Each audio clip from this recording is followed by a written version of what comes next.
Good morning प्यारे बच्चों। आज के इस वीडियो में हम class 12 history chapter number 11 rebels and the rise the revolt of 1857 and it's representation, इसका पार्ट नंबर 3 पढ़ने जा रहे हैं। तो इससे पहले हमने 2 वीडियो में मैक्सिमम चैप्टर को पार्ट्स कवर कर लिए थे। अब बचा हुआ हिस्सा पार्ट नंबर 3 में हम कवर करेंगे। तो पार्ट नंबर 3 का पहला टॉपिक है what the rebels wanted, vision of unity. मतलब विद्रोही जो आंदोलन करने वाले थे वो क्या चाहते थे, और विजन ऑफ यूनिटी मतलब एकता की कल्पना। The proclamation and ishtahars notifications were issued by rebel leaders. ठीक है, तो विद्रोही नेताओं द्वारा प्रोक्लेमेशन मतलब उद्घोषणा और इश्तिहार मतलब विज्ञापन, ये सारे जारी किए जाते थे लोगों को एकजुट करने के लिए। For example Azamgarh proclamation on 25 अगस्त 1857, उदाहरण के रूप में आजमगढ़ की जो उद्घोषणा की गई थी 25 अगस्त 1857 को। The rebels tried to get the support of all section of the society irrespective of their caste and creed. मतलब जो विद्रोही थे या आंदोलनकारी थे वो सभी वर्गों का सपोर्ट या समर्थन लेने की कोशिश कर रहे थे, irrespect of their caste and creed, मतलब जाति धर्म मजहब इसकी परवाह किए बिना। उनको मतलब ये मतलब नहीं था कि वो केवल हिंदुओं को शामिल करना चाह रहे थे या केवल मुसलमानों को, तो किसी धर्म जाति की परवाह किए बिना उन्होंने सभी वर्गों के लोगों को विद्रोह में शामिल होने के लिए सभी वर्गों का समर्थन मांगा। The rebellion was viewed as a war in which both Hindus and Muslim stood, both community stood equally to lose और गेन। तो विद्रोह जो था वह हिंदू और मुसलमान जो देखा जा रहा था एक युद्ध के रूप में देखा जा रहा था। ईस्ट इंडिया कंपनी के खिलाफ जो उन्होंने लड़ाई लड़ी वो एक विद्रोह के रूप में ना देखकर एक युद्ध के रूप में देखा जा रहा था, जहाँ पर हिंदू और मुसलमान दोनों साथ साथ खड़े थे। Both communities stood equally to lose और गेन, और दोनों समुदाय एक साथ जीतने या हारने के लिए एकजुट एक साथ खड़े थे। ठीक है, एक साथ थे वो। The ishtahars brought the fore fronts memories of the pre British Hindu Muslim past. अब जो उन्होंने इश्तिहार और जो विज्ञापन वगैरह छपवाए थे उससे उनको उनकी पुरानी यादें ताज़ा हो गई, जो अंग्रेज़ों से पहले के समय हिंदू मुस्लिम जिस तरह से एकजुट होकर मिलकर रहते थे, भाईचारे से रहते थे, वो सारी यादें पुरानी यादें ताज़ा हो गई। ठीक। The proclamations issued under the name of Bahadur Shah appealed to the people to join the fight under the standards of both Mohammad and Mahavir.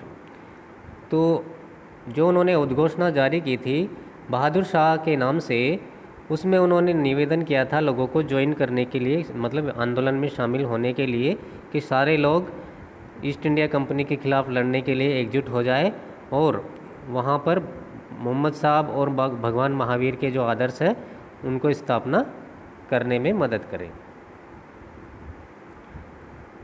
दस religious differences were not visible between two communities in 1857 डेस्पाइट्स।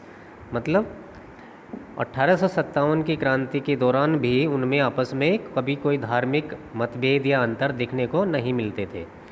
The British attempts to create a wedge between them but the rebel tried to materialise their vision of unity. अब अंग्रेज़ों ने तो बड़ी कोशिश की थी कि दोनों धर्मों के लोगों के बीच में आपस में खाई बना दे, मतलब आपस में झगड़ा करवा दे किसी भी तरह से, है ना। उनकी तो पॉलिसी यही थी ना कि आपस में फूट डालो और राज करो।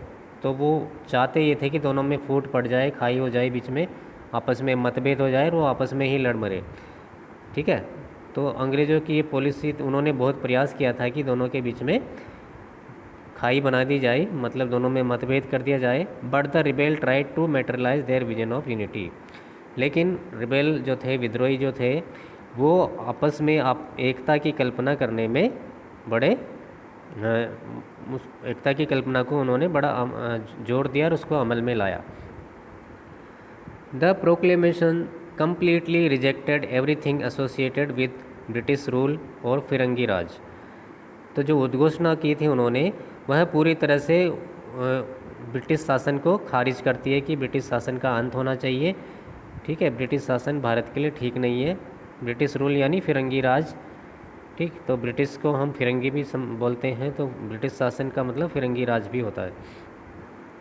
उसको वो एंड करना चाहते थे। They condemned the British for the annexation that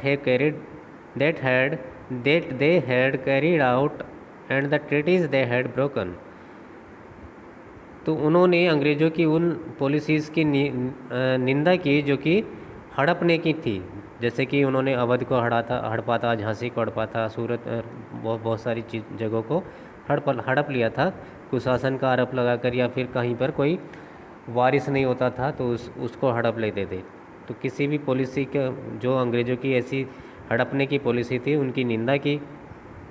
ठीक है, एंड ऐसे समझौतों की भी निंदा की जो कि उन्होंने की थी, बाद में उन्होंने तोड़ दिया था। तो ऐसी सारी चीज़ों की उन्होंने निंदा करनी शुरू कर दी।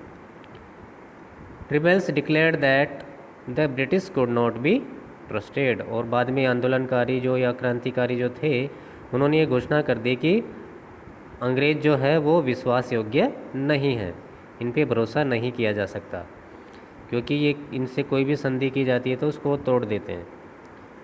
ठीक है, the British land revenue settlements और systems had dispossessed landlords.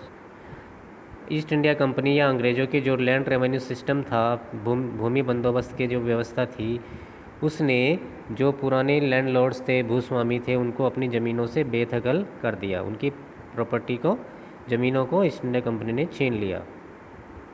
Foreign commerce had ruined the weavers and artisans. और विदेशी व्यापार ने जो गांव के देश के जो भी बुनकर, कलाकार, दस्तकार, जो आर्टिसन वगैरह थे, उन सबको भी बर्बाद कर दिया, क्योंकि फॉरेन ट्रेड के द्वारा विदेशी माल बड़े सस्ते में बनकर यहाँ आ जाता था और यहाँ के जो कारीगर और दस्तकार के द्वारा जो बनाया गया सामान था वो उनसे थोड़ा महंगा पड़ता था, तो उनको कोई ख़रीद नहीं पाता था। इस वजह से इनका धंधा भी पूरी तरह से चौपट या बर्बाद हो गया।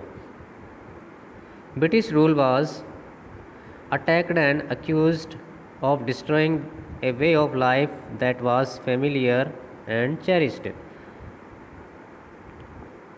अब ब्रिटिश रूल पर भी निशाना साधा जाता था क्रांतिकारियों के द्वारा, और उसी को भारत की जो जीवन शैली थी, ठीक है, जो कि बहुत ज़्यादा फेमिलियर और चेरिस्ड थी, बहुत ज़्यादा सुंदर, पोषित और प्रसिद्ध थी, उसको नष्ट करने का दोषी भी ब्रिटिशर्स को ही समझा जाता था। इसीलिए ब्रिटिश रूल पर अटैक किया जाता था या निशाना साधा जाता था। The rebels wanted to restore the previous life. जो आंदोलनकारी या विद्रोही थे वो अंग्रेज़ों से पहले का जीवन या उनके जीवन, दिनचर्या वगैरह उसको शुरू करना चाहते थे और पहले वाला जीवन वो बहाल करना चाहते थे। The rebel wanted their livelihood to be secure. और आंदोलनकारी या विद्रोही अपनी आजीविका, जिससे वो जीवन चलाते हैं, उसको भी सुरक्षित करना चाहते थे। नेक्स्ट टॉपिक है the vision of different social groups. विविध सामाजिक समूहों की कल्पना या उनके लक्ष्य। In many places the rebellion against the British widened into attack on all those who were seen as allies of the British और लोकल ऑपरेसर्स। तो भारत में कई जगहों पर आंदोलनकारियों ने ब्रिटिशर्स के खिलाफ हमला कर दिया। मतलब आंदोलनकारियों ने ब्रिटिशर्स के पे तो हमला किया ही, और उन लोगों पर भी हमला किया जो कि उनके सहयोगी थे, यानी हेल्प करने वाले उनके मित्र थे, जैसे कि लोकल ऑपरेसर, जो स्थानीय ऑपरेसर या दमन करने वाले, जैसे लोकल लैंडलॉर्ड्स या ज़मींदार या फिर मनी लैंडर्स हो गए, और ये जो लोकल, जो क्या बोलते हैं इसको, एलाइट्स हो गए सिटी के, उनके ऊपर उन्होंने हमला करना शुरू कर दिया, क्योंकि वो मानते थे कि इनकी वजह से भी हमारा शोषण ज़्यादा हो रहा है। The rebel deliberately sought to humiliate the elites of the city. और विद्रोहियों ने जानबूझकर अभिजात वर्ग जो शहर के थे उनको ह्यूमिलिएट या बेइज्जत करने का प्रयास किया। In villages they burned account books and ransacked money lenders houses. गांव में देखे तो गांव में उन्होंने जो मनी लेंडर्स या साहूकार लोग थे जो पैसे उधार देकर ब्याज लेते थे, उनके बही खातों को उन्होंने जला दिया और उनके जो घर थे उनको तोड़ दिया। This was an attempt to overturn traditional hierarchies. और यह एक ऐसा प्रयास था जिसमें परंपरागत जो ऊंच नीच या सोपानों का जो ऊंच नीच की जो भावना थी या सोपान थे उनको ख़त्म करने का प्रयास किया गया। रिबेल अगेंस्ट ऑल ऑपरेशर, और उन्होंने जितने भी उनके उत्पीड़क या शोषक लोग थे जो उनका शोषण करते थे उनके खिलाफ उन्होंने आंदोलन किया। Which presents a glimpse of a alternative vision of egalitarian society, जिसमें इन पर हमला करके वो एक समतापरक, ठीक है, समतापरक समाज की वैकल्पिक दृष्टि को दर्शाना या उसकी कल्पना करना चाहते थे या उसकी झलक दिखाना चाहते थे कि हम ऐसा समाज नहीं चाहते कि जिसमें ऊंच नीच की भावना हो या कोई शोषण वर करने वाला हो, उत्पीड़क हो। वो ऐसा समाज चाहते थे जिसमें सभी लोग समान रूप से रहते हो, उसमें कोई ऊंच नीच की भावना ना हो और कोई किसी का शोषण ना करता हो। Such visions were not articulated in the proclamation, लेकिन ऐसी जो कल्पना थी वो कभी घोषणाओं में कभी देखने को नहीं मिलती थी।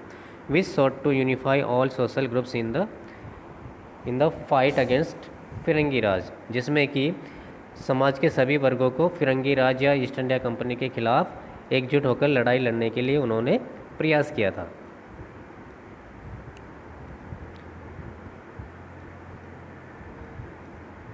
नेक्स्ट है the search for alternative power,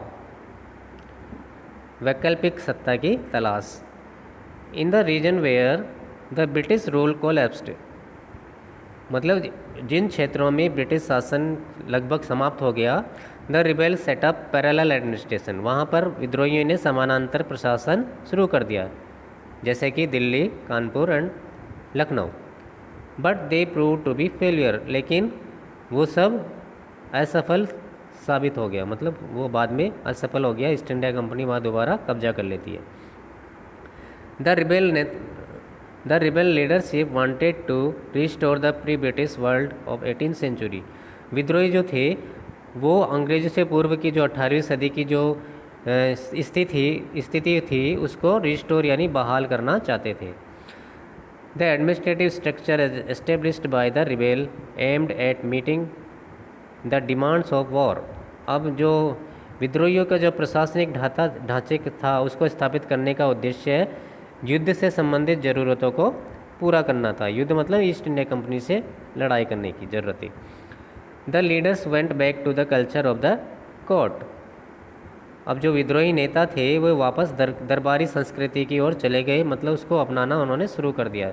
दरबारी मतलब जो राजा महाराजाओं की जो संस्कृति थी उसको अपनाने लग गए। Appointments were made to various post, और वहाँ पर दरबार में अलग अलग पदों पर उन्होंने भर्ती करना शुरू कर दी। Arrangements were made for the collection of land revenue and the payment of the troops, इसके अलावा राजस्व संग्रह के लिए भी उन्होंने व्यवस्था की, साथ ही सैनिकों के वेतन के लिए भी उन्होंने अरेंजमेंट या व्यवस्था की। Side by side plans were made to fight battles against the British, और साथ साथ उन्होंने अंग्रेज़ों से लड़ने के लिए युद्ध की तैयारी या योजना भी बनाई। नेक्स्ट है रिप्रेशंस, दमन, रिप्रेशन यानी दमन, steps taken by the British to quell the uprising, अब ईस्ट इंडिया कंपनी या अंग्रेज़ों द्वारा कुछ स्टेप या कड़े कदम उठाए जाते हैं अब विद्रोहियों को कंट्रोल करने के लिए या उनको अपने वश में करने के लिए। वो किस तरह से किया उन्होंने, देखिए। The British passed a series of laws to help them quell the insurgency, मतलब अंग्रेज़ों ने एक सीरीज में कानून पास किए, मतलब कई कानून पास किए ताकि वो विद्रोहियों को अपने वश में कर सकें। Whole North India was brought under the martial law, पूरे उत्तर भारत को में उन्होंने मार्शल लॉ यानी सैनिक कानून लागू कर दिया। Military officers and even ordinary Britons were given the power to try the punish Indians suspected of rebellion. सैनिक अधिकारियों को, यहाँ तक कि साधारण अंग्रेजों को भी उन्होंने ये शक्ति दे दी कि वह किसी भी सस्पेक्टेड, किसी भी संदिग्ध या किसी के ऊपर भी शक हो, किसी भी विद्रोहियों के ऊपर या भारतीयों के ऊपर शक हो, उसके ऊपर वो मुकदमा कर सकता है, साथ ही उसको पनिश या दंड भी, सजा भी दे सकता है। The ordinary processes of law and trial were suspended. जो कानून और मुकदमे की सामान्य जो प्रक्रिया होती थी उसको सस्पेंड कर दिया गया, यानी रद्द कर दिया गया। And it was put out that rebellion would have only one punishment, death. और यह कहा गया कि विद्रोही जो भी अंग्रेज़ों का विरोध करेगा या उन विद्रोहियों का साथ देगा, उसके लिए केवल एक सज़ा होगी, डेथ यानी मृत्युदंड। The British used military power on a gigantic scale. और ब्रिटिश लोगों ने, ब्रिटिश आर्मी ने बड़ी विशाल स्तर पर मिलिट्री पावर का या सैनिक शक्ति का प्रयोग किया। But this was not the only instrument they use. लेकिन यह एक एकमात्र हथियार नहीं था जिसका उसने प्रयोग किया था। The British tried to break up the unity promising to give back the big land holders their estates. तो ब्रिटिशर्स ने केवल सैनिक सहायता के द्वारा ही उनको उसको अपने वश में करने की कोशिश नहीं की, बल्कि उन्होंने देश में एकता में फूट डालने की भी कोशिश की। उसके लिए उन्होंने क्या किया कि जो बड़े लैंड होल्डर्स थे, जमींदार जो थे, बड़ी ज़मीनों के मालिक जो थे, उनको यह कह के अपनी ओर मिलाने की कोशिश की कि आप हमारी तरफ हो जाओ, आपको आपकी ज़मीन या प्रॉपर्टी या जो आपकी एस्टेट या संपदा है उसे आपको वापस दे दिया जाएगा, अगर आप विद्रोहियों का साथ नहीं देंगे, हमारी तरफ हो जाएंगे तो। Rebel land holders were dispossessed and the loyal rewarded.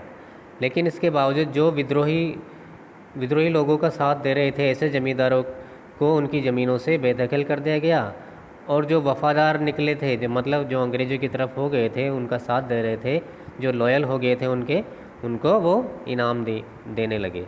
ठीक है, तो उन्होंने इस तरह से विद्रोहियों को पूरी तरह बेदखल कर दिया ज़मीनों से और वफ़ादार ज़मींदारों को इनाम दिए। नेक्स्ट है इमेजेस ऑफ द रिवोल्ट। विद्रोह की छवियाँ मतलब चित्र। Official records tell us about the fear and anxiety of the official and their perception of the rebel. तो जो सरकारी दस्तावेज थे ईस्ट इंडिया कंपनी की या अंग्रेज़ों के, उससे हमें अंग्रेज़ अधिकारियों की बेचैनी का और डर का पता पड़ता है। साथ ही विद्रोह के बारे में उनकी सोच के बारे में भी पता पड़ता है।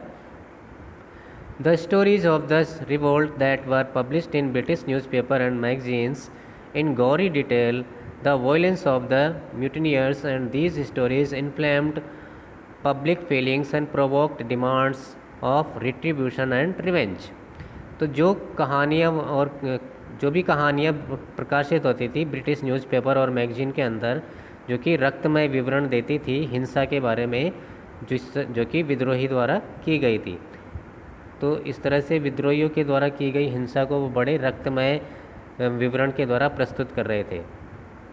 And all these stories inflamed public feelings. और ये सारी जो कहानियाँ थी लोगों की जन भावनाओं को भड़काती थी।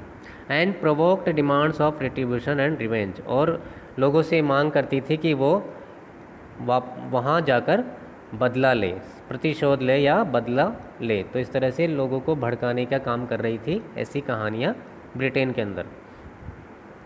One important records of the mutiny is the pictorial image. उसी तरह एक महत्वपूर्ण दस्तावेज था विद्रोह का, जो कि तस्वीरें थी, एक तरह से तस्वीरें जिनमें पोस्टर एंड कार्टून, चित्र और कार्टून दोनों थे। Produced by the Indians and British, जो कि भारतीय चित्रकारों और ब्रिटिश चित्रकारों दोनों द्वारा बनाई गई थी। British pictures provide a variety of images that were meant to provoke emotions and reactions।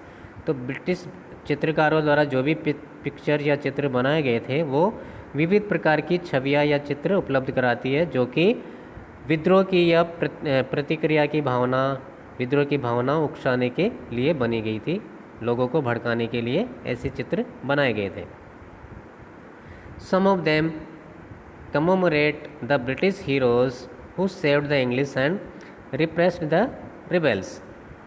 उन्हीं में से कुछ ऐसी कविताएं थी जो कि ब्रिटिश नायकों का गुणगान करती थी। ब्रिटिश हीरो या ब्रिटिश नायकों के बारे में उनका बड़ी प्रशंसा या उनका गुणगान करती थी।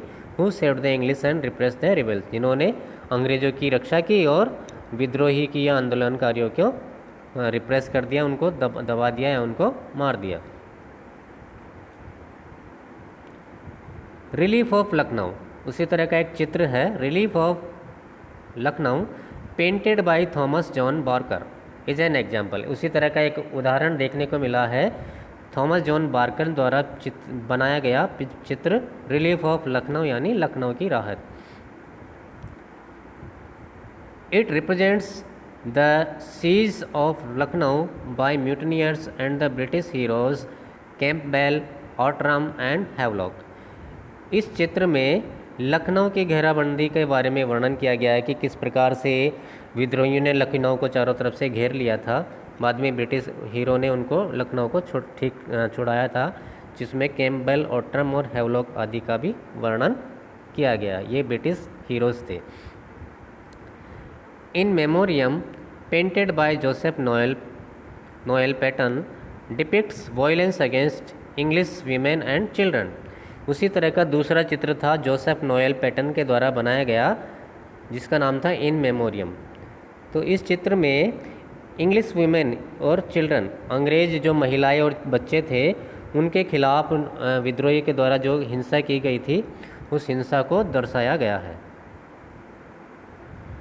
मिस व्हीलर्स पेंटिंग, उसी तरह अगला चित्र Miss Wheeler's painting. Miss Wheeler is shown as defending herself against the sipahis at Kanpur.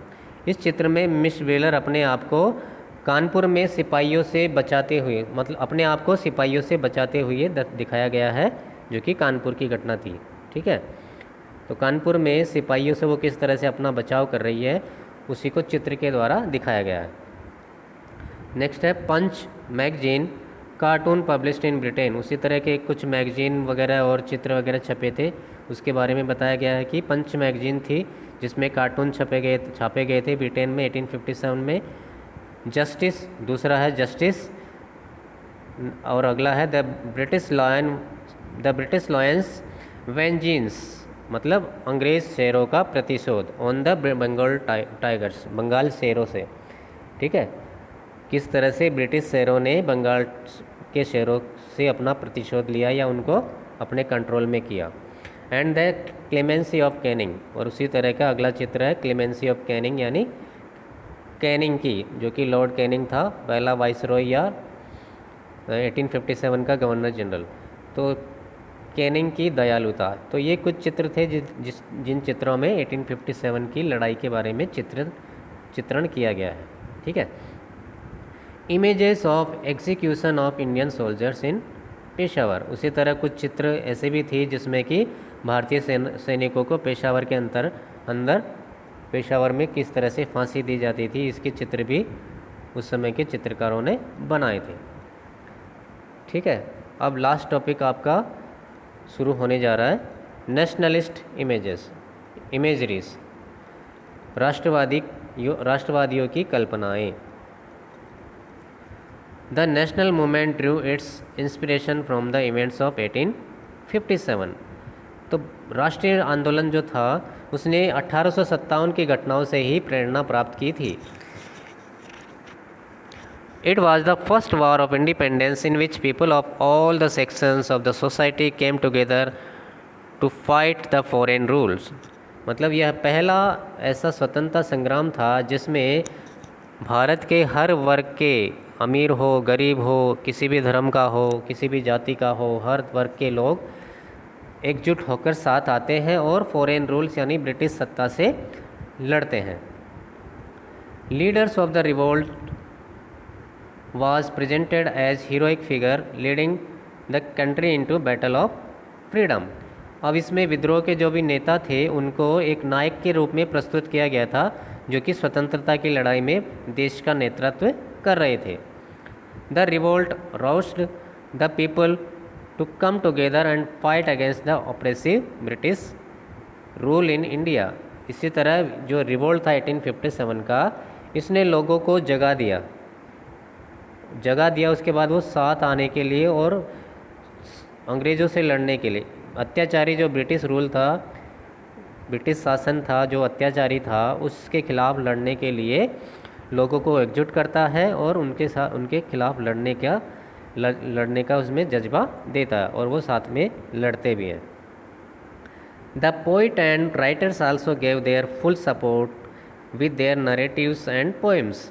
उसी तरह जो उस समय के जो कवि थे और लेखक थे, उन्होंने भी अपनी जो कविताएं थी और व्याख्यान जो कथाएं वगैरह स्टोरीज जो भी थी, उनके द्वारा उनका पूरी तरह समर्थन किया था और अपनी कविता और कहानियों के द्वारा उनमें भरपूर जोश पैदा किया था। Many books have been written to highlight the contribution of many patriots like Rani Jhansi, Tatya Tope and many others. उसी तरह से कई देशभक्तों बहुत सारी किताबें लिखी गई थी कई देशभक्तों के योगदान के बारे में रोशनी डालने के लिए, जैसे कि रानी लक्ष्मीबाई, झांसी की रानी लक्ष्मीबाई के बारे में, तात्या टोपे के बारे में, और भी कई जो फ्रीडम फाइटर्स थे, तो उनके योगदान के ऊपर योगदान के बारे में लोगों को बताने के लिए कई कविताएं और कहानियाँ लिखी गई थी, कई किताबें लिखी गई थी। Specially Subhadra Kumari Chauhan and her poem Khoob Ladi मर्दानी वो तो झांसी वाली रानी थी। विशेषकर सुभद्रा कुमारी चौहान द्वारा लिखी गई कविता खूब लड़ी मर्दानी वो तो झांसी वाली रानी थी। तो ऐसी कविताओं और कहानियों के द्वारा ही उन्होंने देशवासियों में देशभक्ति की भावना जगाई थी और इन कविताओं के द्वारा ही उन्होंने कई देशभक्त थे या फिर जो स्वतंत्रता सेनानी थे, फ्रीडम फाइटर्स थे, उनके योगदान के बारे में लोगों को बताया था। तो इस तरह से बच्चों आपका ये चैप्टर ख़त्म होता है। आशा है आपको सारा चैप्टर अच्छे से समझ आ गया होगा, और नहीं आया तो फिर क्लास के दौरान आप मुझे पूछ सकते हैं। धन्यवाद।